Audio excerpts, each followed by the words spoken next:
More charges have been filed against internet personality Francis Leo Marcos. According to the NBI Cybercrime Division, they filed 2 charges before the Manila City Prosecutor's Office.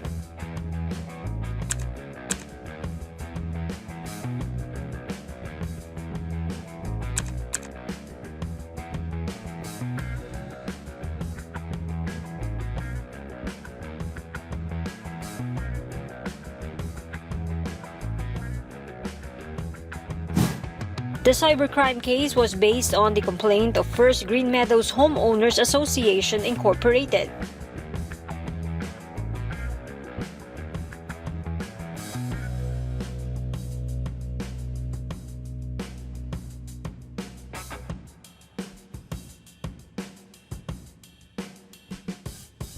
Investigators also cited that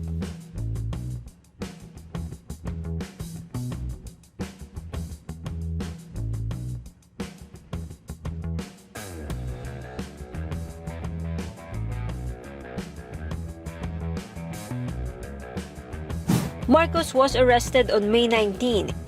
A warrant of arrest was issued by a Baguio court over charges of violating the Revised Optometry Law of 1995.